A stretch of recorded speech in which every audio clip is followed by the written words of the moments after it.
बिस्मिल्लाहिर्रहमानिर्रहीम। अस्सलामुअलैकुम। Welcome to my channel. आपके अपने चैनल पे मैं आपको खुशामदीद कहती हूँ। प्यारे नाज़रीन, क्या हाल है आपके? मैं उम्मीद करती हूँ कि आप सब लोग खैरियत के साथ होंगे। आज एक और नई वीडियो के साथ आपकी खिदमत में हाजिर हुई हूँ। आज मैं आपको बताऊँगी, जैसा कि आप जानते हैं कि बकरा ईद आने वाली है, इसी के हवाले से मैं आपको बताऊँगी बकरे और गाय के पाँव की बदबू ख़त्म करने का टिप्स।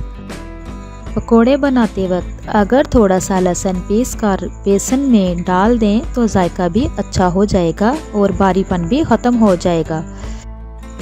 फ़िश हफ्ता तक रखना। मछली को बहुत देर तक ताज़ा रखने के लिए इसको अच्छी तरह धोकर इसमें हस्बे ज़रूरत पिसा हुआ नमक और धनिया, पिसी हुई हल्दी मिलाकर बर्तन में रख दें फ्रिज में, तो ये ताज़ा रहेगी। जब पकानी हो तो अच्छी तरह से धोकर पकाएं। मछली खस्ता और लजीज होगी। इसी तरह रखने से मछली हफ्ता ताज़ा रहेगी, हफ्ते भर।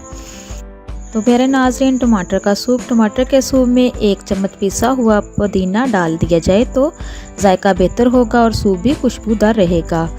लौकी का हलवा। लौकी का हलवा बनाते वक्त हलवे को घी की बजाय ताज़ा करी में भूनें तो हलवा बहुत लजीज बनेगा। मटर के दाने को गलाने के लिए, मटर के दाने जल्दी गलने के लिए दानों को पानी में भिगोकर साथ ही इसमें चीनी या नमक, खाने का 1 सोडा और पुदीने की चंद पत्तियां मिलाकर पकाएं। इसी तरह मटर के दाने जल्दी गल जाएंगे और इनका रंग भी हरा भरा रहेगा। पके हुए कोफ्ते नहीं टूटेंगे। कोफ्ते पकाते वक्त चम्मच से हिलाने की बजाय देचकी को हरकत दें और इसी तरह कोफ्ते टूटने से महफूज रहेंगे। गोश्त को जल्दी गलाने का तरीका। गोश्त पकाते हुए उसमें से एक आपने लेमन ले लेना है, उसका रस निकाल के उसमें डाल दें और अच्छे से भुनें। ऐसा करने से गोश्त जल्दी गल जाएगा। जब आटा गूंदें तो नमक और पानी के साथ 2 खाने के चम्मच कुकिंग ऑयल पानी में शामिल करके आटा गूंदें। रोटी नरम होगी और फूलेगी। अगर किसी जगह ढेर सारी चूंटियां जमा हों तो वहां थोड़ी सी मकदार में आटा छिड़क दें और नमक छिड़क दें, चूंटियां भाग जाएंगी। रोज़ाना सुबह लहसुन के दूध जोएं और 1 चम्मच शहद खाने से ब्लड प्रेशर नॉर्मल रहता है। पिसे हुए मसाले को महफूज रखने के लिए, पिसे हुए मसाला जात को ज़्यादा अरसे तक महफूज रखने के लिए इसमें हींग का टुकड़ा रख देने से मसाला ज़्यादा अरसे तक कारआमद रहता है। आम बर्तन को नॉन स्टिक बनाएं, मगर कैसे? किसी आम बर्तन को नॉन स्टिक बनाने के लिए इसमें थोड़ा सा नमक डाल दें, 2 मिनट गर्म करके नमक झाड़ दें, बर्तन नॉन स्टिक बन जाएगा।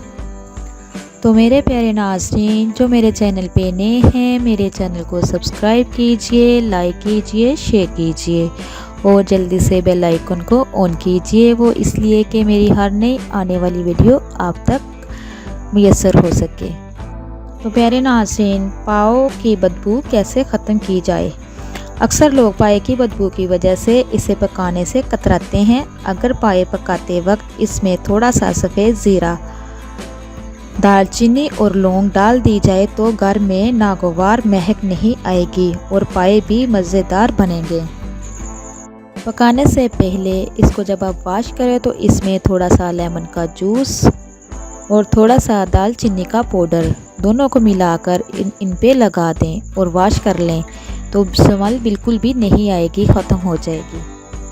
अगर दही बहुत ज़्यादा पुराना हो गया, बहुत ज़्यादा खट्टा हो गया, इसको फेंकने की बजाय इसमें चांदी के जेवर को भिगो दें, फिर थोड़ी देर के बाद धो लें। इस तरह जेवर बिल्कुल चमक जाएगा। तो प्यारे नाज़रीन, ये थी आज की वीडियो जो आपके बहुत ही काम आएगी। इसी के साथ मैं इजाज़त चाहूँगी। एक और नई वीडियो के साथ आपकी खिदमत में दोबारा हाज़िर होंगी।